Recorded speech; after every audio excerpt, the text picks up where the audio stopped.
Aku Daniel. Aku Ruby. Aku Gaby. Oke, hari ini kita mau bahas tentang apa nih teman-teman? Ada yang mau spill duluan? Jadi kita mau bahas tentang agensi kreatif nih.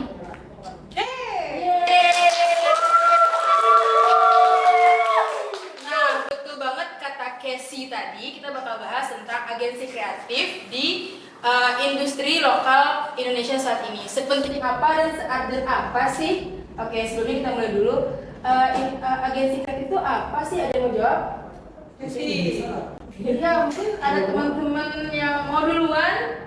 Oke, kalau kata Casey sih, agensi kreatif itu adalah suatu badan di mana badan itu bertugas untuk mempromosikan suatu brand, di mana brand itu diharapkan agar dapat terekspos lebih maksimal ke publik dan meningkatkan penjualannya. Ya, aku setuju banget sih sama Casey ya.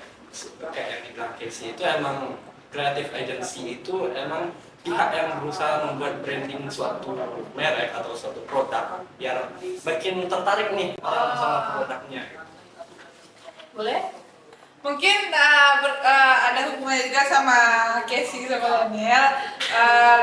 Lebih ke strategi gimana suatu agensi kreatif itu jadi mitra dari suatu perusahaan untuk mempromosikan atau mengembangkan suatu produk dari perusahaan tersebut. Gitu. Mungkin targetnya tuh biar produk atau jasanya tuh lebih dikenal masyarakat atau banyak digunakan. Mungkin itu aja sih. Nah, berarti yang aku tangkap nih agensi kreatif nih lebih jadi pihak sebenarnya dari si salah satu industri gitu ya untuk memasarkan produknya.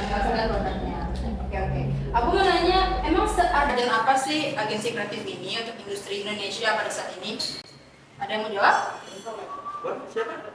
Mungkin kalau dikaitin sepenting apa itu penting banget untuk masa ini karena era digital itu salah satu bentuk perkembangan dari teknologi. Jadi kita tuh harus menyesuaikan diri agar tidak tertinggal dan mati akan kemajuan tersebut gitu. Mungkin kalau kita bawain ke agensi kecil tuh itu tuh salah satu bentuk adaptasi suatu perusahaan untuk mempromosikan produk atau jasanya gitu. Jadi dibutuhkan suatu ide yang kreatif dan inovatif lagi buat menarik perhatian masyarakat atau target konsumen. Ya, aku setuju banget sih. Soalnya kan kayak di zaman sekarang itu kan sosial media udah jadi bagian hidup kita ya. Jadi apa-apa nanti kita cari di sosial media. Ada tren terbaru, TikTok buka gitu. Atau cari di Instagram, tren-tren fashion atau berita terkini. Nah, itu tuh bisa dimanfaatin banget nih sama brand-brand dan merek-merek lokal terutama ya. Untuk menjadi ladang promosi mereka. Dimanfaatkan di sosial media. Jadi dengan melakukan promosi di sosial media, brand mereka itu bisa berkembang lagi, bisa naik lagi. Dan disitulah peran agensi kreatifnya. Jadi dengan memanfaatkan teknologi-teknologi yang ada seperti media sosial, TikTok. Nah, jadi agensi kreatif ini yang merancang strategi gimana sih bisa masuk pasar di media sosial itu agar kliennya itu bisa naik dan peningkatan penjualannya juga naik. Berarti aku tangkap emang mungkin untuk di zaman gitu ini udah mulai urgent ya, berarti ya udah dibutuhin banget ya sama UKM apalagi ya. Oke, next aku pernah dengar teman-teman di sini katanya udah ada yang berpengalaman di agensi kreatif. Nah, Daniel, boleh berbagi mungkin kayak cara kerjanya gimana, divisi-divisinya apa aja, dan cara pitching klien itu gimana sih? Kalau pengalaman ya, kebetulan aku juga udah pernah kerja di salah satu kreatif agensi juga. Dan aku di situ jadi masuk ke divisi graphic designernya, dimana setiap kita jadi seluruh konten-konten yang ditampilkan di sosial media itu kita dari agensi yang mengedit. Kita yang ngaturin, tapi tetap sesuai dengan permintaan klien kita. Untuk bikinnya sendiri sih sebenarnya susah gampang ya. Soalnya kan kita punya prinsip sendiri, juga klien juga punya permintaan sendiri dong, dan kita harus berusaha menyamakan kedua hal itu. Ya itu sih susah gampangnya kalau sama aku. Tapi kalau Daniel kayaknya gampang sih ya. Karena udah berpengalaman. Ya, Mungkin untuk visi ada tambahan sama Rohit? mungkin aku mau nambahin juga ya. Aku juga ada beberapa pengalaman kerja di creative agency. Tapi aku beda nih sama Daniel. Kalau Daniel ngedesain kan, kalau aku mungkin jadi content creator-nya.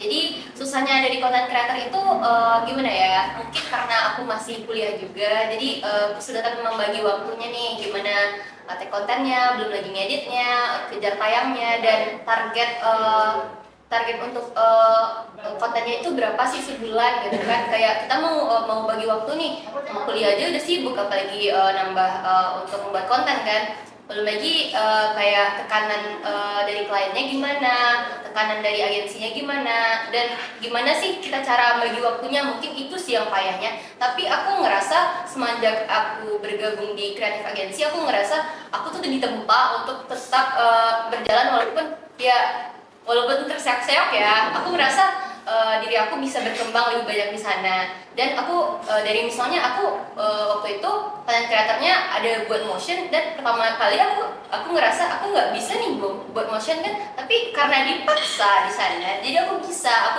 Aku jadi tahu aku tuh bisa ngelakuin itu.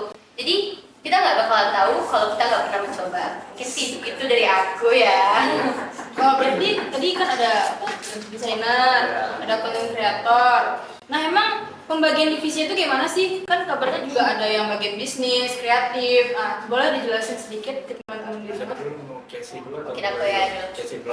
Mungkin kalau di kreatif agensi aku sendiri, mungkin tiap agensi berbeda ya. Tapi kalau di kreatif agensi aku sendiri, kita tuh ada 2 divisi sih secara besar. Yang pertama tuh divisi kreatif sama satu lagi divisi bisnis. Jadi kalau divisi bisnis ini yang bakalan picik-picik klien nih, misalnya kliennya nih ada yang nawarin nih, itu habis itu kita kayak mengajukan proposal kita ke sana, ini yang kita tawarkan ini, dan nanti kita bakalan meeting sama kliennya, dia tuh mau gimana sih untuk dipromosikan di media sosialnya, brandingnya mau gimana sih. Jadi nanti itu tuh mungkin lebih ke divisi bisnis. Dan untuk divisi kreatifnya itu yang bakalan nge-handle langsung dan terjun langsung untuk pembuatan konten-kontennya. Kayak misalnya dari pembuatan contoh apa aja sih yang mau kita buat per bulan itu, terus nanti ada yang script writernya, sampai ada yang content creator dan editornya. Tapi biasanya sih digabung sih, kayak content creator itu bakalan jadi sekaligus editor dan juga fotografer. Mungkin dari aku gitu sih. Kalau Daniel gimana nih? Kalau di agensi aku sendiri sih garis besarnya sama juga ya, tetap ada kreatif dan ada bisnisnya juga. Tapi perbedaannya itu terletak di bagian kreatif, karena kreatif ini kami juga ada beberapa talent nih yang dihandle. Talentnya itu jadi kayak kami yang ngatur, ada content planner dari si talentnya, ada yang content writernya juga, sama kayak tadi ada yang account manajernya juga ada. Itu aja sih bedanya. Oh, mungkin ada tambahan? Ya, kalau dari Kalau dari aku nggak ada sih.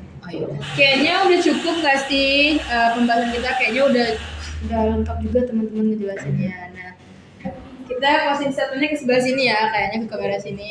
Jadi kesimpulannya, ini kita mau kesini Ki. Jadi kesimpulannya emang agensi kreatif itu seurgent itu ya buat industri-industri yang ada di Indonesia, terutama industri lokal.